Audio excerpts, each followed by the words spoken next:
గురించి చెప్పుకున్నాం. ఆల్రెడీ చెప్పుకున్నాం. మన శరీరానికి శక్తి కావాలంటే ఏం కావాలి? ఏం తినాలి మనం? ఆహారం. తిన్న ఆహారం ఎక్కడికి పోతుంది? నోటి ద్వారా జీర్ణాశయానికి చేరుతుంది. జీర్ణాశయంకి వెళ్ళిన తర్వాత ఏం చేస్తుంది? జీర్ణాశయంలో ఇక్కడ ఏమేమి ఉంటాయి? జీర్ణ వ్యవస్థలో జీర్ణాశయము, అవన్నీ అవి తర్వాత అవన్నీ ఉంటాయి. సరే, ఫస్ట్ ఏంటి? చిన్న ప్రేగు, చిన్న ప్రేగులు. చిన్న ప్రేగులు ఎక్కువగా ఉంటాయి కదా, అంత చుట్టుకొని ఉంటుంది. పెద్ద ప్రేగు ఒకటే పెద్దదిగా చుట్టూ ఉంటుంది కదా. జీర్ణ వ్యవస్థని మీకు బొమ్మ చూపించా. ఇప్పుడు ఆ జీర్ణాశయానికి వెళ్ళిన ఆహారం జీర్ణమైన తర్వాత మనకు శక్తిని ఇస్తుంది. ఆ శక్తి అంటే శక్తి దేని ద్వారా వస్తుంది? దాంట్లో మన ఆహారంలో ఉండే పోషకాలన్నీ రక్తంలో కలుస్తాయి. ఆ రక్తంలో కలిసిన తర్వాత ఆక్సిజన్ రక్తంలో కలిసి మంచి రక్తంగా తయారవుతుంది, మంచి రక్తంగా మారుతుంది. ఆ రక్తం గుండె మన శరీరానికి అంతా పంపిణీ చేస్తుంది. సరేనా? ఆ విధంగా జరుగుతుంది. ఇప్పుడు చూద్దాం. మన వ్యవస్థలో ఉండే ఈ పదాలను మీకు ఆల్రెడీ పాఠం అయిపోయింది. చూద్దాం ఒకసారి. జ్ఞానేంద్రియాలని 5: కన్ను, చెవి, ముక్కు, చర్మం. తర్వాత జ్ఞానేంద్రియాల తర్వాత మెదడు. మెదడు ఏం చేస్తుంది? మనం ఏం పని చేయాలి? మనం నాడుల ద్వారా మనకు అన్ని తెలియజేస్తుంది. మనం వేడిగా ఉంది తాకకూడదు, తర్వాత చల్లగా ఉంది తొందరగా తీసేది, అక్కడ ముళ్ళు ఉంటాయి తొక్కద్దు. అలా మనకు ఏం చేస్తుంది? ఇన్స్ట్రక్షన్, సూచనలు ఇస్తుంటది. మనకు సూచిస్తుంటది, ఈ పని చేయి, ఆ పని చేయకూడదు, నువ్వు నీళ్ళు తాగలేదు ఈరోజు, దండిగా తాగు, నీకు దాహం వేస్తుంది, నీకు ఆకలి వేస్తుంది. ఎవరు చెప్తారు మనక? సరేనా? అది నాడీ వ్యవస్థ. మెదడు నాడులన్నింటితో అనుసంధానమై ఉంటుంది మెదడు. సరేనా? అది నాడీ వ్యవస్థ. తర్వాత జీర్ణాశయం మన ఆహారాన్ని జీర్ణం చేస్తుంది. గుండె రక్తాన్ని అప్పుడు రక్తనాళాల ద్వారా పంపిణీ చేస్తుంది. రక్తనాళాల ద్వారా చెప్పిందా? రక్తనాళాల ద్వారా పంపిణీ చేస్తుంది. ఆ రక్తనాళాలు 2 రకాలు చెప్పా. మంచి రక్తాన్ని తీసుకోబోయేవి, చెడు రక్తాన్ని తీసుకోబోయేవి. మంచి రక్తం తీసుకోబోయేంటి? దామనలు. చెడు రక్తం తీసుకోబోయేంటి? శరాలు. ఇంకో 2 ఉన్నాయి. పుప్పుస ధమని, పుప్పుస శర. పుప్పుస ధమనిలో చెడు రక్తం పోతుంది, రివర్స్. అదే ఈ ధమనులకి రివర్స్. ఈ ధమనులో ఒక పెద్ద ధమని ఉంటది, అది పుప్పుస ధమని. ధమనులో ఏ రక్తం పోద్ది? మంచి రక్తం. కానీ పుప్పుస ధమనిలో మాత్రం చెడు రక్తం. శరలో ఏ రక్తం ప్రవహిస్తుంది? చెడు రక్తం. పుప్పుస శరలో మాత్రం ఓకేనా? అలా మనం ఆ రక్తనాళాల ద్వారా మనకు శరీరానికి రక్తాన్ని గుండె పంపిణీ చేస్తుంది. అది రక్త ప్రసరణ వ్యవస్థ. తర్వాత శ్వాస వ్యవస్థ అంటే ఊపిరితిత్తుల ద్వారా గాలిని శుభ్రం చేస్తుంది. అంటే గాలిని డైరెక్ట్ శుభ్రం చేయడం అంటే ఏమని అర్థం? రక్తాన్ని శుభ్రం చేస్తుంది. ఊపిరితిత్తులు ఏం చేస్తాయి? రక్తాన్ని శుభ్రం చేస్తాయి. దాంట్లో ఉండే దుమ్ముదులు మనంతా గాలి పీల్చుకున్నప్పుడు రకరకాల మిశ్రమం, వాయువుల మిశ్రమం పోతుంది కదా, అంతా ఫిల్టర్ చేస్తుంది. ఊపిరితిత్తులు ఫిల్టర్ చేస్తాయి. తర్వాత మూత్రపిండాలు నీటిని ఫిల్టర్ చేస్తాయి. మనం తాగే వాటర్ని ఫిల్టర్ చేస్తాయి మూత్రపిండాలు. చర్మం కూడా వాటర్ని ఫిల్టర్ చేస్తుంది. ఓకేనా? ఈ 3 ఏం చేస్తాయి? రక్తంని శుభ్రం చేసి మంచి రక్తంగా మార్చేస్తాయి. రక్తంలో నీరు ఉంటుంది, గాలి కూడా ఉంటుంది కదా. గాలి ఊపిరితిత్తులు శుభ్రం చేస్తే మూత్రపిండాలు ఏం చేస్తాయి? నీటిని శుభ్రం చేసి బయటికి పంపించేస్తాయి.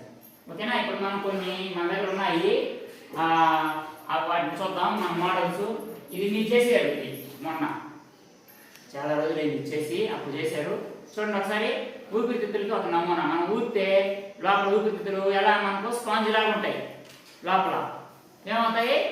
మనం ఉచ్ఛ్వాసం, నిశ్వాసం. ఉచ్ఛ్వాసం అంటే నిశ్వాసం అంటే పీల్చినప్పుడు ఏమవుతాయి? పీల్చినప్పుడు ఉబ్బుతాయి, వదిలినప్పుడు తగ్గుతాయి. ఓకేనా? ఇప్పుడు చూడండి, తర్వాత వదిలినప్పుడు తగ్గిపోయింది. అదే ఇక్కడ చూడండి, ఇది కూడా. ఇది ఎవరు చేశారు? ఎవరు చేసింది? నిషిత. ఇది పని చేయదా? సరే. అప్పుడు ఈ విధంగా ఉబ్బుతాయి. మనం పీల్చినప్పుడు, వదిలినప్పుడు తగ్గిపోతాయి. సరేనా? ఈ ఊపిరితిత్తులకి ఇది కూడా నమూనా బాగా చేశారు. Very good. తర్వాత ఇప్పుడు మన దగ్గర ఒక బొమ్మ ఉంది, చూద్దాం. ఇదేంటంటే ఇది ఏంటి చెప్పండి? మూత్రపిండాలు. చూడండి, మూత్రపిండాలు. ఓకే? ఈ మూత్రపిండాలు చూడండి, ఏ ఆకారంలో ఉన్నాయి మూత్రపిండాలు? మూత్రపిండాలు ఏ ఆకారంలో ఉన్నాయా? చిక్కుడు గింజ ఆకారంలో ఉన్నాయా? చూడండి, ఇవి మూత్రపిండాలు మనకి ఎక్కడ ఉంటాయి? ఇక్కడ లోపల భాగంలో ఇక్కడ ఉంటాయి. లోపల ఈ మూత్రపిండాలు మనకు మన బాడీలో ఉండే వాటర్ ని శుభ్రం చేసి ఆ వేస్ట్ అంతా, దాంట్లో ఉండే వేస్ట్ గా ఉండే వాటర్ ని అదంతా ఇక్కడ పంపించేస్తాయి. సరేనా? ఇది మూత్రాశయం. ఏంటిది? మూత్రాశయం. ఈ మూత్రపిండాలు, ఈ మూత్ర నాళాలు, మూత్ర నాళాలు ఇవి ఇది మూత్రాశయం. ఈ మూత్రాశయం నుంచి వాటర్, వేస్ట్ వాటర్ అంతా బయట వచ్చేస్తుంది. అర్థమైందా? ఇది మూత్రపిండాలకి నమూనా. తర్వాత ఇంకొకటి చూడండి, గుండె. ఏంటిది? గుండె. గుండె చూడండి, దీంట్లో మీకు మొన్న చెప్పినప్పుడు ఏమేమి ఉంటాయని చెప్పిన గుండెలో భాగాలు 4 గదులు ఉంటాయి. పైన ఉండే వాటిని కర్ణికలని, కింద ఉండే వాటిని పెద్ద గదుల్ని జఠరికలని అంటారు. చూడండి, ఇప్పుడు దీంట్లో బాగా ఓపెన్ చేస్తే అర్థం అవుతుంది. చూడండి, చూడండి గుండె లోపల, ఇది లోపల ఎలా ఉంటది? ఇక్కడ కింద రెడ్డిగా ఉండే జఠరికలు. ఇవి పైన చిన్న గదులు, ఇవి కర్ణికలు. కర్ణికలు, జఠరికలు. ఓకేనా? ఇప్పుడు ఇక్కడ ఒకదానిలో ఒకదానికి పోవడానికి, రక్తం ప్రవహించడానికి కవాటాలు ఉంటాయి. ఏముంటాయి? కవాటాలు అంటే తలుపులు లాగా. మనకు తలుపులు కవాటం అంటే తలుపు అంటే వాటికి మధ్యలో కవాటాలు ఉంటాయి ఈ రక్తం అక్కడికి ప్రవహించడానికి. సరేనా? వాటిని ద్విపత్ర కవాటం, త్రిపత్ర కవాటం అంటారు. సరేనా? ఆ 2 కవాటాలు ఇక్కడ ఉంటాయి అన్నమాట. ఇప్పుడు ఇది లోపల అంతర్నిర్మాణం, లోపల ఎలా ఉందని. ఇది బయట, బాహ్య నిర్మాణం. బయట అంటే బాహ్య నిర్మాణం. ఓకేనా? ఎలా ప్రవహిస్తుంది అనేది ఇది. చూడండి, గుండె బొమ్మ బాగుందా? రక్త ప్రసరణ ఇక్కడి నుంచి జరుగుతుంది. దీంట్లోనే ఇది ఏం చేస్తుంది? రక్తం, మంచి రక్తము, చెడ్డ రక్తాన్ని ఏం చేస్తుంది? మంచి రక్తాన్ని మన శరీరానికి ప్రవహింపజేస్తుంది. చెడ్డ రక్తం దీంట్లో వస్తుందా? వస్తుంది రాదా? వస్తుంది. కానీ ఊపిరితిత్తులు ఏం చేస్తాయి? శుభ్రం చేసేసి మంచి రక్తాన్ని మన గుండెకి పంపిస్తాయి. అప్పుడు గుండె ఏం చేస్తుంది? మంచి రక్తాన్ని మన శరీరానికి అంతా ప్రవహించేలాగా చేస్తుంది. చెడ్డ రక్తాన్ని మళ్ళీ ఊపిరితిత్తులకు పంపిస్తుంది. చెడ్డ రక్తం కూడా వస్తుంది దీంట్లోకి. ఇప్పుడు మంచి రక్తాన్ని మన శరీర భాగాలన్నింటికి వెళ్తుంది. మంచి రక్తం దమనుల ద్వారా, సిరల ద్వారా చెడ్డ రక్తం అంటే ఎక్కడ పడ్డాయి? ఊపిరితిత్తులకు పడుతుంది. ఊపిరితిత్తులు పోయిన తర్వాత ఏం చేస్తుంది? శుభ్రం చేసి దాన్ని మళ్ళీ మంచి రక్తంగా మార్చి మళ్ళీ గుండెకి పంపిస్తుంది. అట్లా శరీరం మిషన్ లాగా, మన శరీరం ఒక యంత్రం. మన శరీరం ఒక యంత్రం, గుండె కూడా ఒక యంత్రం లాగా పనిచేసి, ఇంజిన్ ఎలా మనకు బైక్ ఉంది కదా, బైక్ కింద ఇంజిన్ ఉంటుంది. ఇంజిన్ పని చేయకపోతే బైక్ పోద్దా? అదేవిధంగా మన గుండె కూడా మనకు ఇంజిన్ లాగా. గుండె లేకపోతే ఏమవుతాం?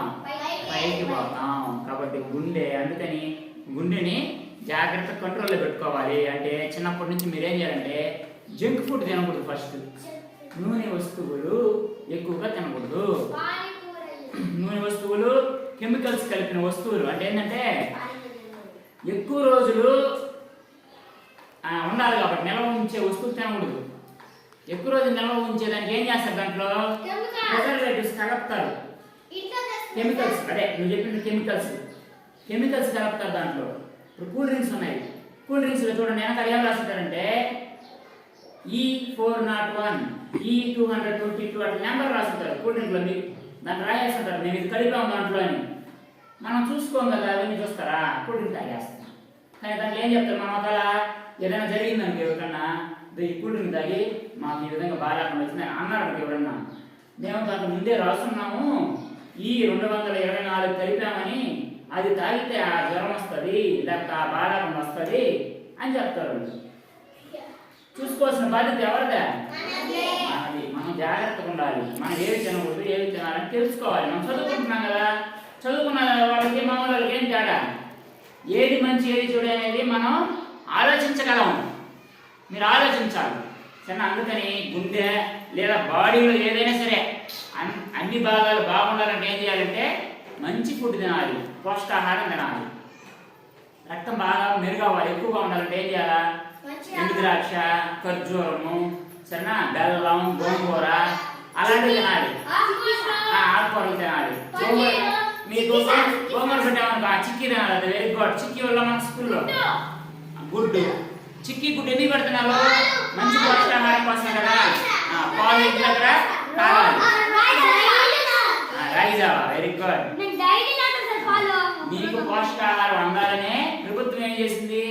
ఒక వారం ఒక రోజు రాగి జావా, ఇంకొక రోజు చిక్కీ. గుడ్డు రోజు 5 రోజులు, ఒక్క రోజు మాత్రమే లేదు.